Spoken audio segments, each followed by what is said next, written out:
Hola, soy Siboney y en este video vamos a hablar ahora de la psicología del terror y por qué nos gusta ver películas de terror y videos extraños y cosas así. Vamos a ver por qué sentimos esa curiosidad de ver cosas que nos dan miedo.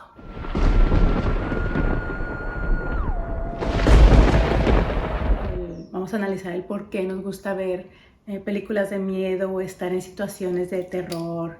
Se puede decir controlado porque estamos como espectadores y no estamos realmente interactuando o estando en un peligro real, ¿sí? Entonces vamos a ver, analizar esto, este sentimiento, esta psicología. Bueno, vamos a citar aquí primeramente a el famosísimo Guillermo del Toro. Como ustedes saben, es un cineasta muy famoso internacional ya, y él es pues de origen mexicano, ¿verdad? Y él dice: tenemos miedo y al mismo tiempo atracción a lo que nos genera ese miedo, ¿sí? Esto dice Guillermo del Toro, que muchas veces algo que nos da miedo, pero al mismo tiempo nos atrae, ¿sí? Entonces es algo como extraño. ¿Por qué sucede eso? Bueno, vamos a ver. ¿Por qué somos morbosos, chismosos y metichosos? ¿Por qué nos gusta saber sobre historias misteriosas, emocionales, violentas o criminales? ¿Por qué? Bueno, vamos a leer aquí una entrevista que le hicieron a un psicólogo. Él trabaja en Perú, pero me llamó la atención esta entrevista. Es el señor Jorge Yamamoto, docente de psicología en la Universidad de Perú, y se me hizo muy interesante esta entrevista porque le preguntaban precisamente por qué nos atrae ver películas de miedo, por qué nos gusta ir y sentir esta, no sé, adrenalina, sentimiento.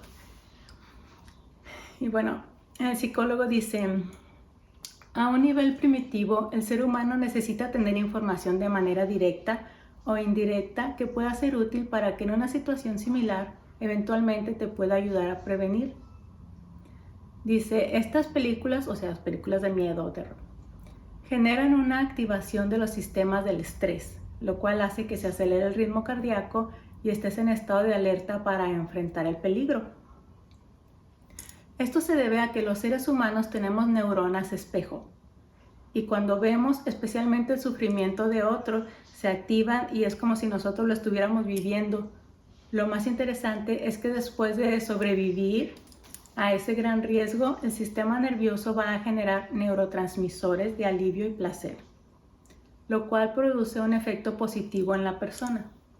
En cuanto a los efectos de sonido y la música, él también afirma: los sonidos están asociados a la supervivencia y si escuchamos, por ejemplo, un grito, se activa nuestro sentido de alerta. Bueno, vamos a seguir citando a este profesor después, pero vamos ahora a ver, a analizar, por ejemplo, los sonidos. Los sonidos y la música también crean estados de ánimo y generan expectativas e impactos. No estamos tristes, pero la música nos puede hacer sentir tristes. Ciertos sonidos prolongados nos hacen estar quietos o alertas. Personaje, por ejemplo, un ejemplo aquí de un personaje que está caminando por un pasillo y luego estamos esperando que algo pase o algo salte, ¿no? Porque la música está como... y el personaje o este actor o actriz va caminando por un pasillo, estamos esperando que algo salga, ¡ah!, ¿no? Y bueno, la música misma como que nos lleva a esta expectativa así de estar esperando algo. Y bueno, esos son también los llamados jump scares en inglés, ¿sí? Que sería como un susto que te hace brincar. Y siempre también nos acompaña por un ruido fuerte y súbito. Y no faltan en las películas de terror, ya ven siempre que está alguna escena, luego de repente sale el fantasma o sale el monstruo y es cuando es el jump scare, ¿no? El famoso jump scare. En lo que se refiere a la muerte, el profesor Yamamoto explica: las diferentes culturas tienen la creencia de que los muertos siguen viviendo pero de otra forma, o que pueden resucitar, por eso hay ritos para que estén tranquilos y no molesten. Los guionistas explotan ese terror y los convierten en diversos seres o fantasmas. Estos temores son parte de nuestra historia evolucionista. Mientras algo tenga más años instalado en nuestro cerebro, más va a generar miedo. Eso es lo que afirma este psicólogo, el señor Yamamoto. Y bueno, dice, y los villanos y protagonistas de estas historias, hay en ellos una predisposición genética muchas veces. Sigo citando aquí al señor Yamamoto. Dice, hay en ellos una predisposición genética o han sufrido episodios de violencia sexual, psicológica o física en la infancia. Entonces se retoma eso y hacen más creíble la historia, sí, en las historias, en las películas. Y bueno, como ejemplo de eso tenemos las películas, ya saben, de Jason, de Viernes 13 y de El Guasón también, el Joker. Ya ven que ellos siempre, bueno, ellos tienen una historia de maltrato y de abuso infantil y luego crecen y se convierten en estos villanos y sentimos como un tipo de empatía hacia ellos. Es medio extraño, ¿verdad? Pero lo usan en las películas. Y bueno, en el caso de niños fantasmas o niños que terminan siendo poseídos, como en El Exorcista, El Aro, etc., Yamamoto dice, estos personajes piden ayuda y desatan tu interés de protegerlos, pero luego se vuelven peligrosos y se convierte en una disonancia cognitiva que puede generar una emoción intensa, porque crean conflicto también intenso. Y pese a todo esto, entonces, ¿por qué queremos seguir viendo estas películas? ¿Sí? El psicólogo explica que nosotros como personas siempre queremos averiguar el motivo por lo que algo extraño está pasando. ¿Sí? Queremos saber el por qué, el origen de lo que nos generó el miedo. Somos curiosos, naturalmente, ¿no? Y es por eso que los personajes en las películas siempre tienen que ir a ver qué hay detrás de la puerta, en el sótano, en el ático y todo eso, ¿no? Que a veces estamos viendo la película y decimos, ¿pero por qué? O sea, si oye un ruido feo, un grito, algo, aléjate, ¿no? Y esta persona no, el actor o actriz va y busca y se mete en lugar oscuro. No lo explicamos, pero cuando estamos en esa situación a veces lo entendemos porque a lo mejor no va a ser una situación igual. Pero sí, por ejemplo, si yo oigo algo raro o veo algo raro, quiero ir a ver qué es, ¿sí? Entonces es como natural querer saber qué es lo que nos está provocando eso. Así pasa. Y es por eso que los personajes siempre tienen que ir a ver qué hay en estos lugares, ¿sí? Y bueno, aquí les quería contar un poquito sobre una historia personal. Una vez fuimos de visita a un rancho allá en México y tenían una cueva que es como una mina muy antigua, pero estaba todo bien oscuro. Entonces yo iba con unos amigos, con otras personas, y luego decían, no, espérate, no podemos entrar porque no tenemos linterna ni nada, está súper oscuro. O sea, era en el día, pero estaba súper oscuro ahí adentro. Entonces decían, no, ¿saben si puede haber un pozo o algo? Pero a mí me daba mucha curiosidad entrar. Entonces, como sea, yo fui, me metí, y luego ya estuvimos, y todos me decían, no, regrésate, pero me venían siguiendo, ¿sí? O sea, no tenían que ir ahí, pero me venían siguiendo, entonces ahí vamos. Luego ya cuando salimos y vimos que había un switch y había luz. Pero bueno, fue así una pequeña anécdota. Bueno, el miedo en sí ha sido explicado por muchas personas dedicadas a diferentes profesiones, pero en general se deduce que es algo fuera de nuestro entendimiento y que representa una amenaza, ¿sí? O sea, el miedo es algo que no entendemos, pero que representa peligro, algo que nos puede dañar. Eso es el miedo. Y bueno, si lo que buscamos es provocar miedo a alguien más, si quieres, por ejemplo, hacer un video escalofriante o que asuste, o a lo mejor una atracción de Halloween, o nada más hacer una broma a alguien, quieres causarle miedo, bueno, hay muchas maneras de hacerlo, ¿sí? Es muy útil tomar en cuenta los siguientes puntos, ¿sí? O sea, saquen lápiz y papel para que apunten. Sí, porque este video no lo van a poder volver a ver. En cuanto termine de hablar se va a destruir. No es cierto. Bueno, por ejemplo, ya saben, el temor más, se puede decir el más común que existe en las personas alrededor del mundo, pues es el miedo a la oscuridad. Sí, en la oscuridad no podemos ver lo que hay ahí, entonces puede ser que haya cualquier cosa, puede haber fantasmas, puede haber monstruos, un asesino, etc. Por ejemplo, en un cuarto, en una casa oscura, en una cueva, en un abismo, en la noche, o sea, todos los lugares o situaciones donde exista oscuridad siempre van a generar algo de inquietud o queremos prender el foco o poner alguna luz ahí, siempre nos da un poco de inquietud, miedo, ¿sí? Es algo natural. Entonces, pues sí, jugar con la oscuridad podemos asustar a las personas. Otro punto son los efectos de luz. Esto es muy importante, que viene, pues, como quien dice, acompañado de la oscuridad también. Porque, por ejemplo, si todo el entorno está oscuro, podemos poner alguna luz para hacer un lugar tenebroso o distorsionarlo, pero al mismo tiempo dejándolos ver qué es lo que está pasando así. Si todo alrededor está oscuro, pero ponemos una luz, por ejemplo, yo tengo una luz aquí, entonces pueden verme a mí, pero a lo mejor lo que está detrás de mí se ve un poco más oscuro, ¿sí?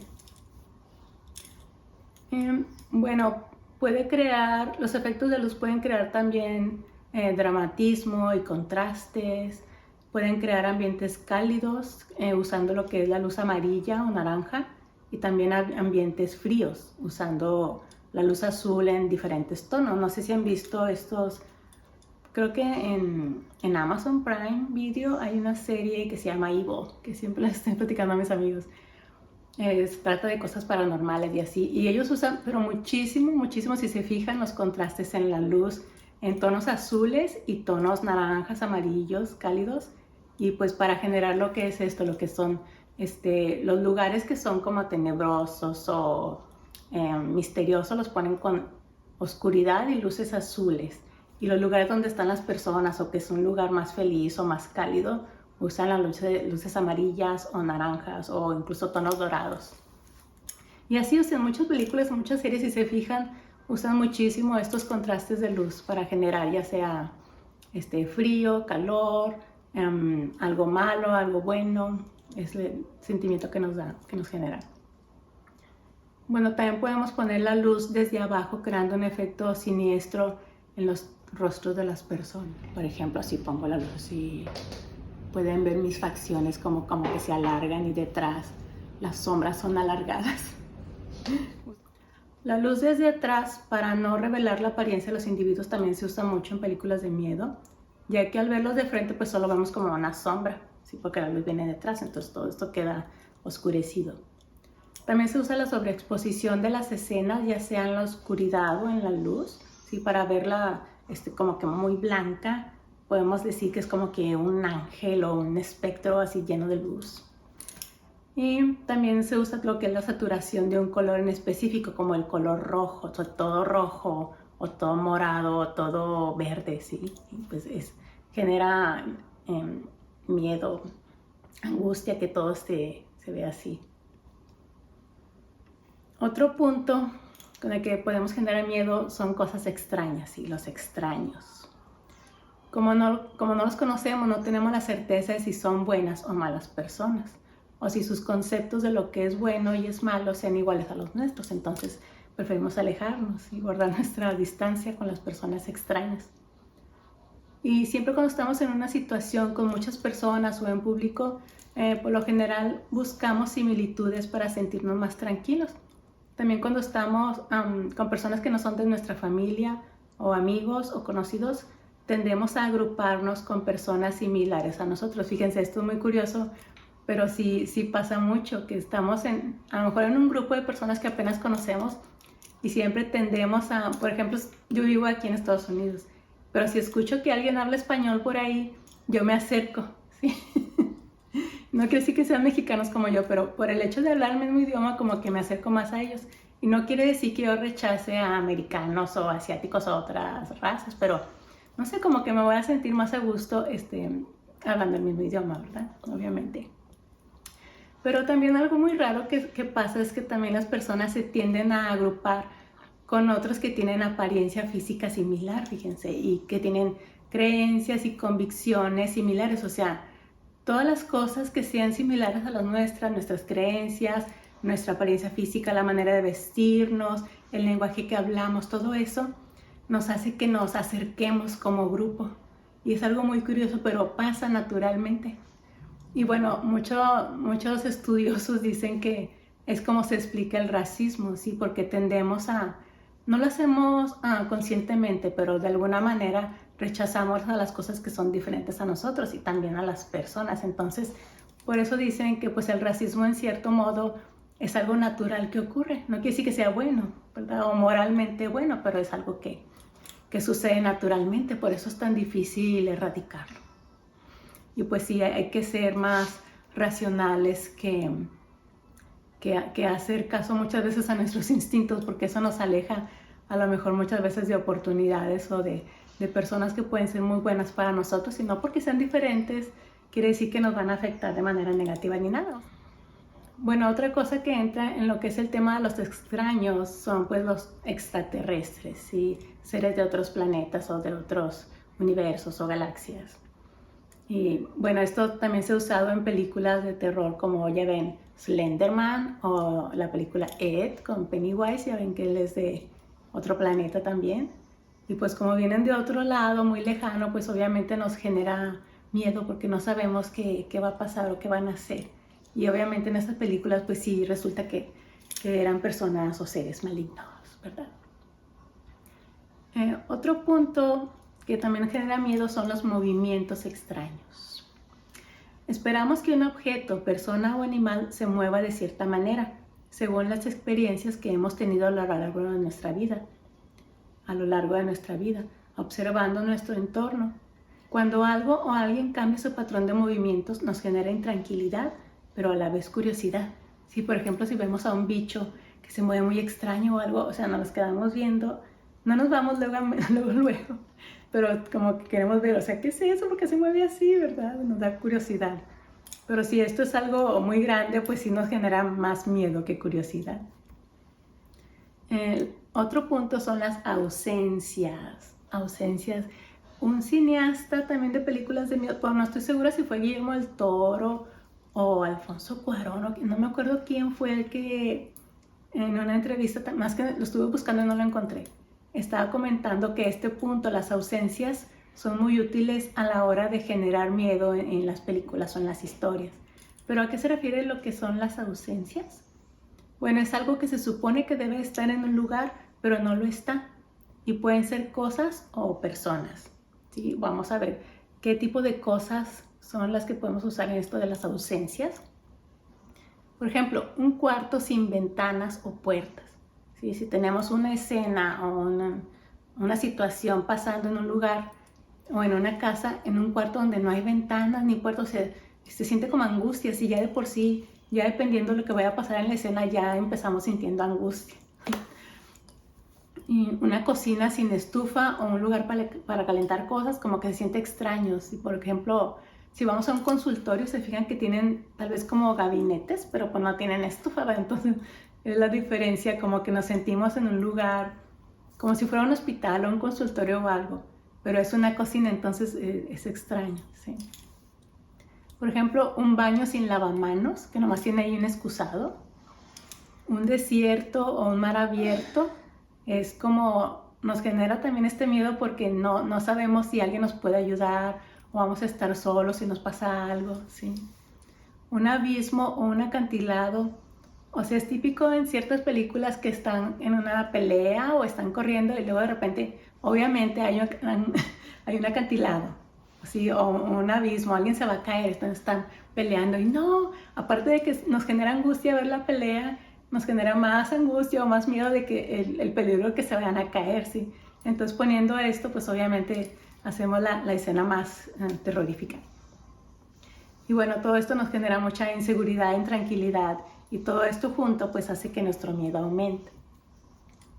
Dentro de este punto que son las ausencias, también tenemos personas, ¿sí? ¿A qué me refiero con ausencias con personas? Bueno, por ejemplo, si una persona no tiene padres o adultos responsables que la cuiden, si aquí las personas están ausentes y esta persona está desprotegida, generalmente niños o personas jóvenes.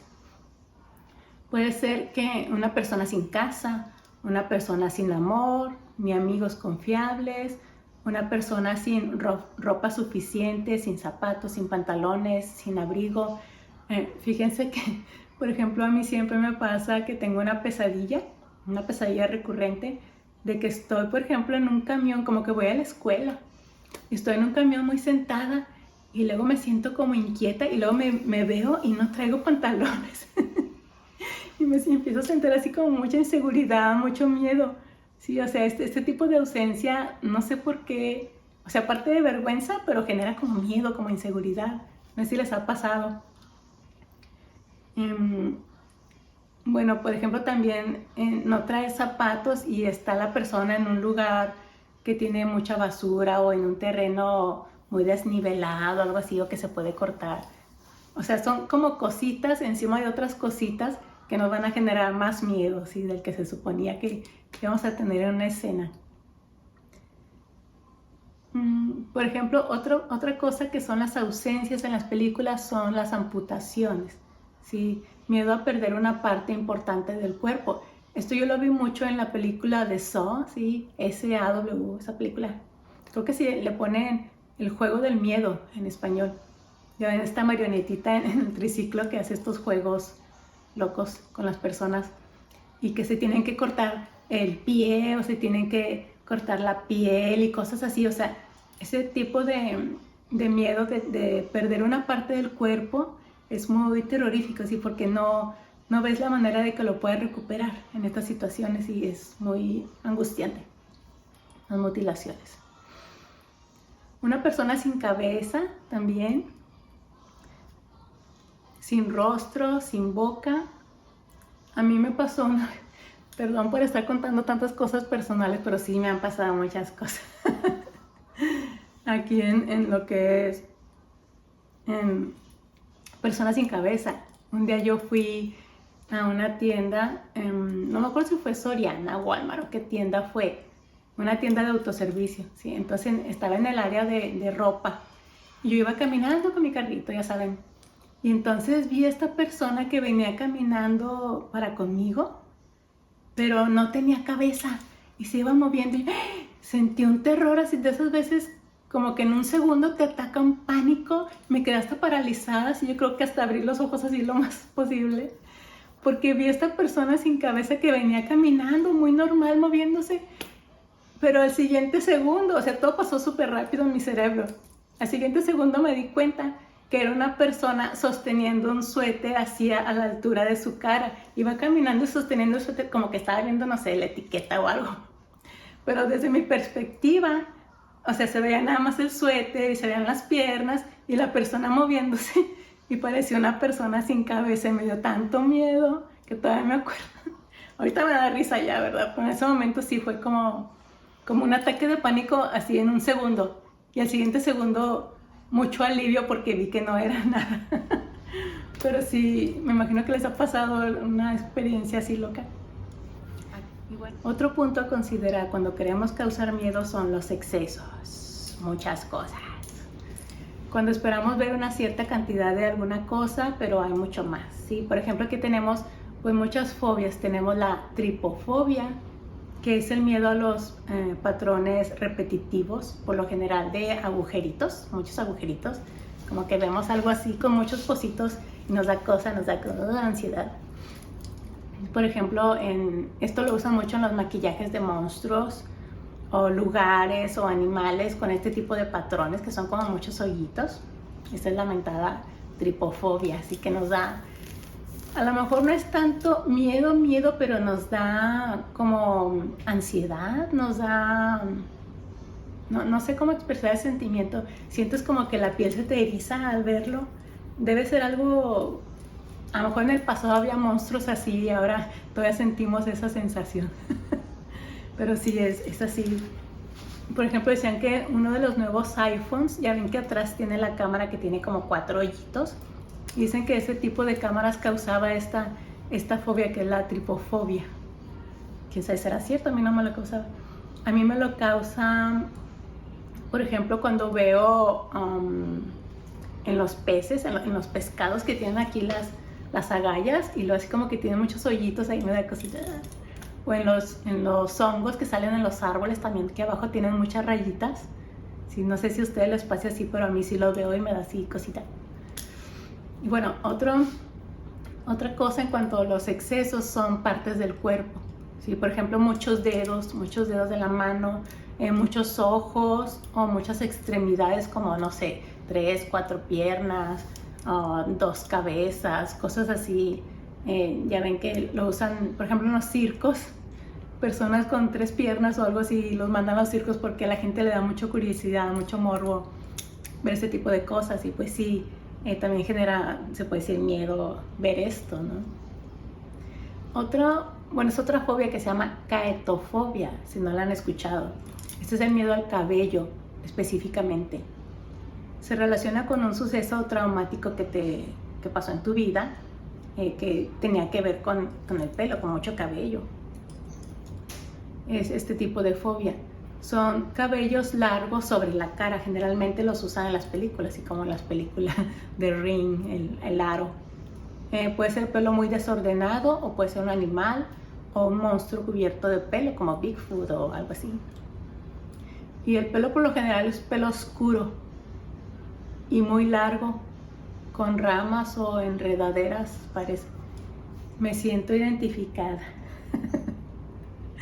Pero bueno, creo que mi familia ya superó ese miedo al tenerme.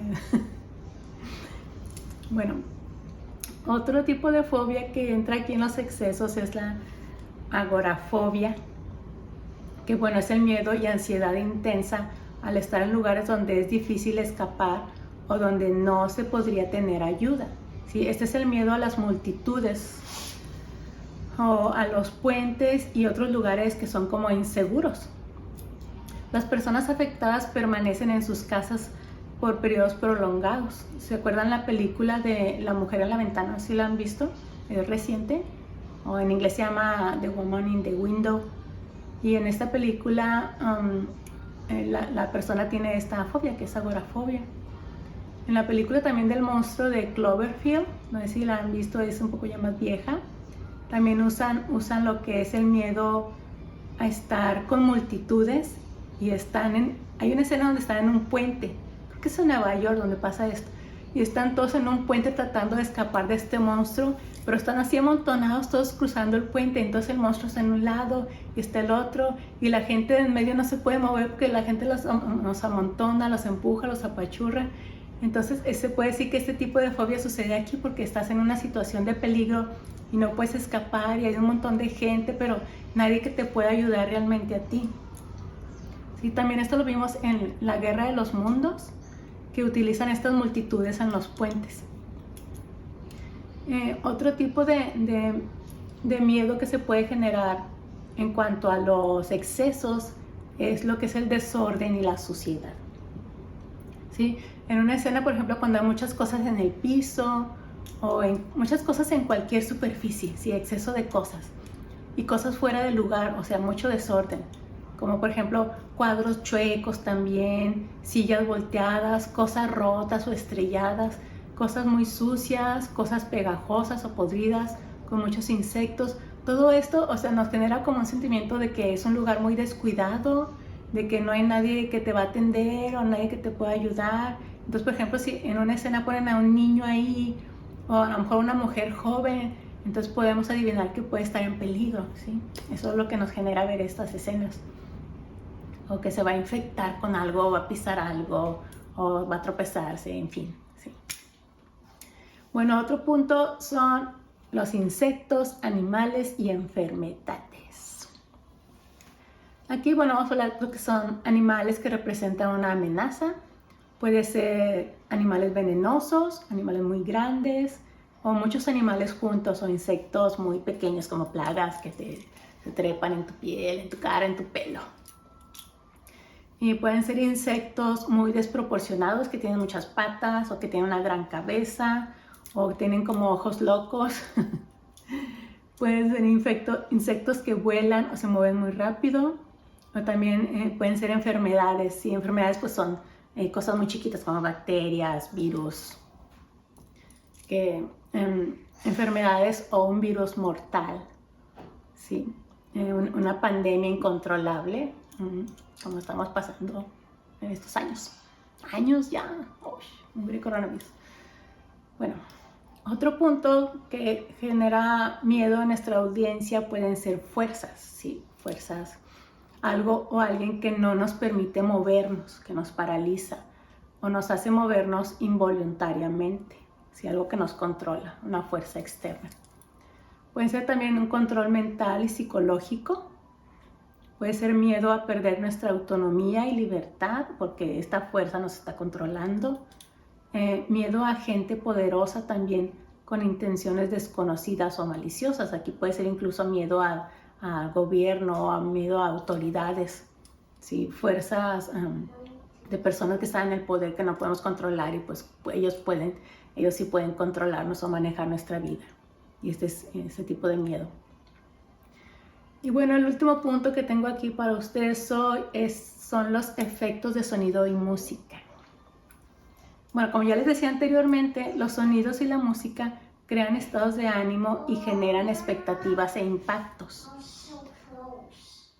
Ciertos sonidos prolongados nos hacen estar quietos y alertas. Los infrasonidos incluso se han demostrado que nos pueden hacer alucinar y creer que se está en la compañía de un fantasma, que se trata de un fantasma o una presencia, pero realmente puede ser nada más que este sentimiento sea provocado por un infrasonido. ¿Sí? Los infrasonidos son muy interesantes, fíjense. Incluso hace poco una amiga me estaba comentando que su perro ladraba mucho adentro de la casa, así como que a cierto lugar o a cierta esquina de la casa ladraba mucho el perro, pero ahí no había nada. Entonces pues le daba miedo a ella, que decía, puede ser un fantasma, una presencia o algo. Dice, ¿qué puede ser? No quiero que me digas algo que me dé miedo. Pues obviamente yo no soy experta, pero sí había leído de lo que son estos infrasonidos.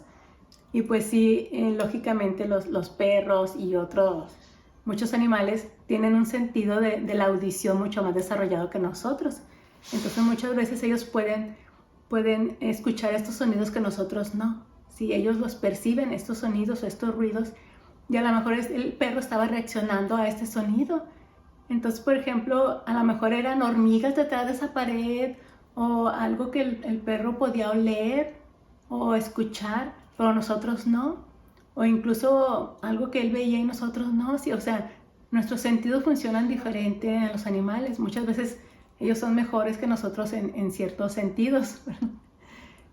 Pero como no nos explicamos qué es lo que está pasando o por qué el perro reaccionaba así, entonces podemos suponer de que es un fantasma o que es algo extraño que está pasando. Pero no, muchas veces es nada más que está reaccionando a algo que nosotros no vemos o no percibimos. Y también puede pasar que el perro a lo mejor ya está muy viejito y puede tener lo que le llaman demencia senil. Creo que tiene otro término para los perros, pero no me acuerdo realmente cómo les dicen cuando pasan los perros. Pero sí, o sea que pueden tener alucinaciones también los perritos. Y puede ser que estaba ladrando a esto. Y bueno, hablando de este tipo de reacciones en los perros, me acuerdo que creo que fue en un podcast que escuché de esta persona que tuvo como una pesadilla, pero estando en el estado de la parálisis del sueño. Si vieron mi video anterior sobre lo que es la parálisis del sueño, bueno, saben cómo es más o menos y cómo se manifiestan visiones cuando estamos en esta etapa del sueño.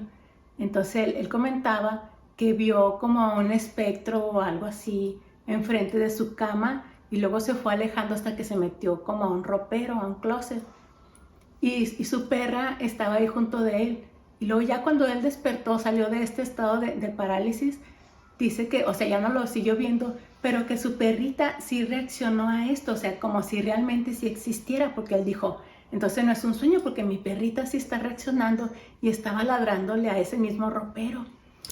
Y entonces, bueno, lo que yo he leído sobre esto, sí, mi limitado conocimiento acerca de psicología del perro, de los perros, es que los perros son animales muy empáticos, ¿sí? Con los seres humanos. Entonces ellos sienten cuando tenemos miedo, incluso saben cuando nos enfermamos de algo. Son seres maravillosos los perritos. Entonces la explicación que encontré sobre este fenómeno es que si nosotros estamos reaccionando con miedo o terror hacia algo y estamos, como quien dice, viéndolo, aunque estemos dormidos, pero estamos como posicionados hacia ese lugar o señalando o algo y sentimos miedo, entonces el perro va a saber que eso nos está pasando, ¿sí? Entonces va a reaccionar también.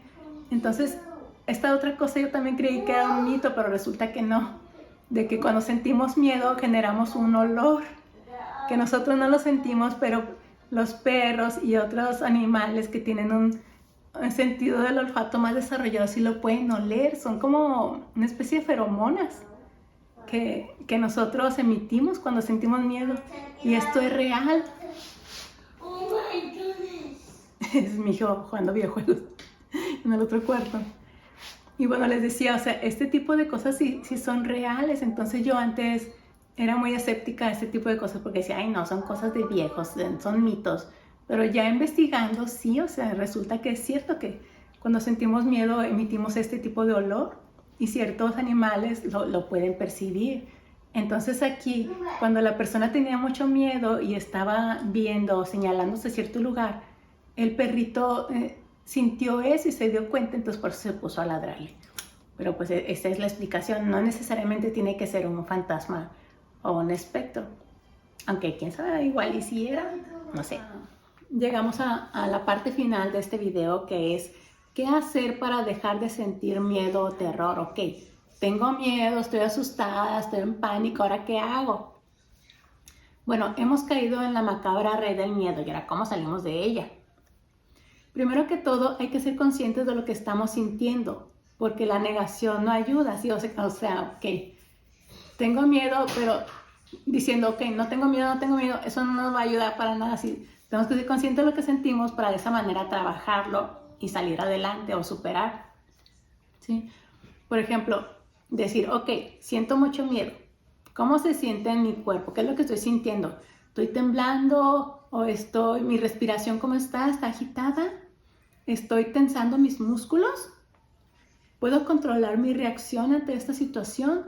¿Puedo cambiar el entorno? Por ejemplo, si estamos en una habitación oscura, ¿puedo prender la luz? ¿Hay algo a mi alrededor? ¿Una linterna? Aunque sea, no sé, un encendedor o algo.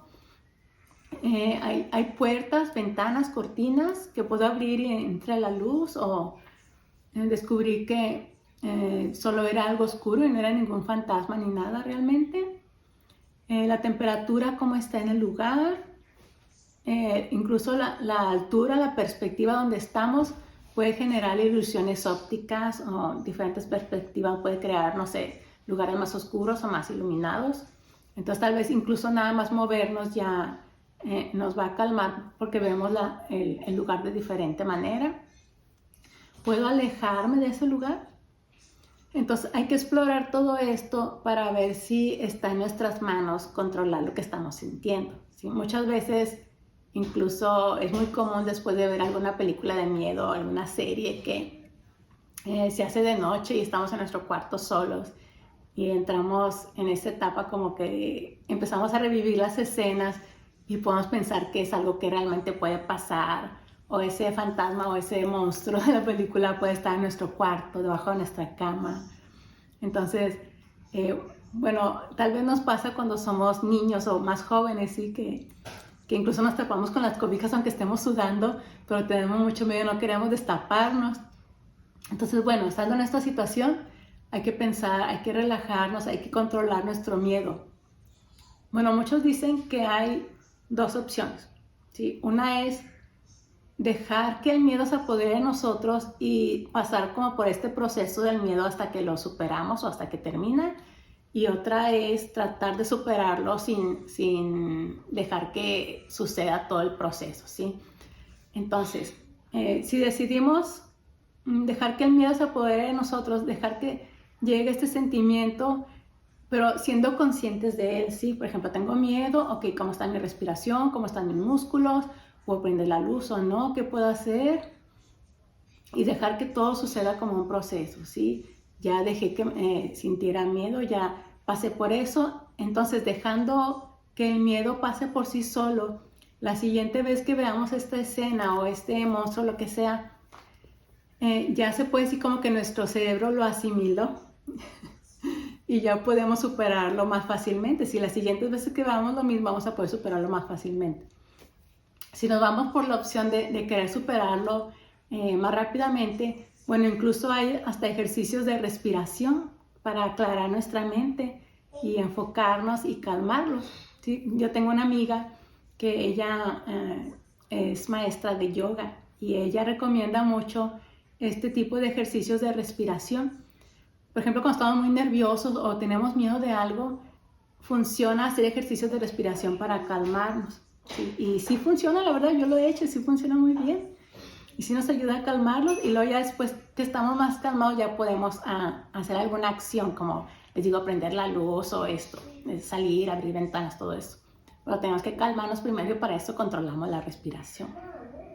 Y con ese tipo de respiración también se pueden relajar nuestros músculos. Si nos sentimos más relajados, tratamos de bajar nuestros hombros, tratamos de estirarnos un poco y todo nuestro cuerpo se va relajando.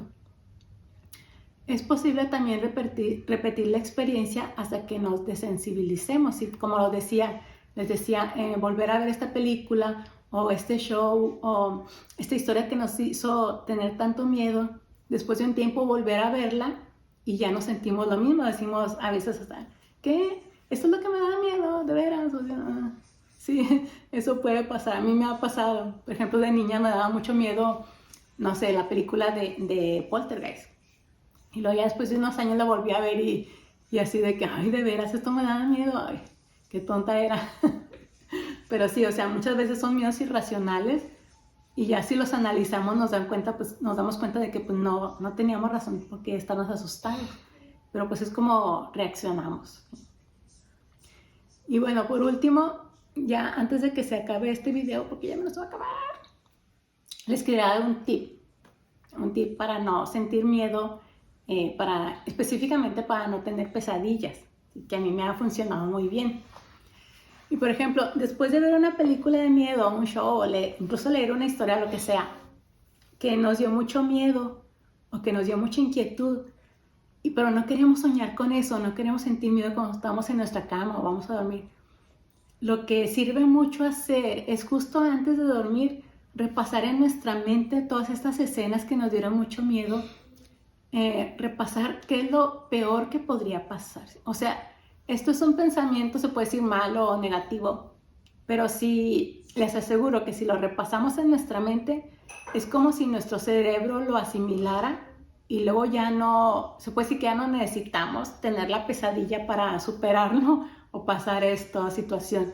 Como que nuestro cerebro dijo, ok, sí, todo esto malo podría pasar. O por ejemplo me pasaba a mí con mis hermanas más chiquitas, que yo soñaba que se caían o que les pasaban cosas malas o que se perdían. Y eran como pesadillas recurrentes, sí, porque siempre dicen que cuando quieres proteger a una persona o quieres mantenerla segura, muchas veces tienes pesadillas de que cosas malas les pasan y esto es natural. Entonces antes de dormir yo no quería tener estas pesadillas y yo pensaba en las cosas malas que podrían pasar. Sí, o sea, de manera consciente, para de esta manera controlarlo y saber, pues no es real, es solo un pensamiento que estoy teniendo. Pero yo estaba teniendo este pensamiento conscientemente de que, sí, o sea, por ejemplo, esta niña o bebé o lo que sea, se va a caer, le va a pasar esto, todas esas cosas malas. Y luego ya, o sea, yo controlando mi pensamiento, obviamente, y ya finalizarlo y saber, pues, que no fue real. Y de esta manera yo no soñaba con eso, porque les digo, es como si el cerebro ya lo hubiera asimilado y ya lo hubiera superado de alguna manera. Y sí funciona, fíjense. Es como algo raro, pero porque muchas veces nos dicen, ¿no? Alejar los malos pensamientos, no pensar cosas malas. Pero en este caso, si lo que no quieres es tener pesadillas, sí funciona. Les digo, hagan el experimento con algo y van a ver que sí funciona, pero bueno. Bueno, y hasta aquí llegamos con este video. Espero que les guste, espero que les sirva. Si quieren asustar o si quieren dejar de asustarse, pues con estos puntos, con esta información, ojalá les sirva. Y sí, coméntenme, platíquenme cómo les ha ido, cómo pueden aplicar esta información, si les fue útil. Gracias por verme, gracias por acompañarme en estos videos y bueno, nos vemos la próxima vez. Gracias, adiós.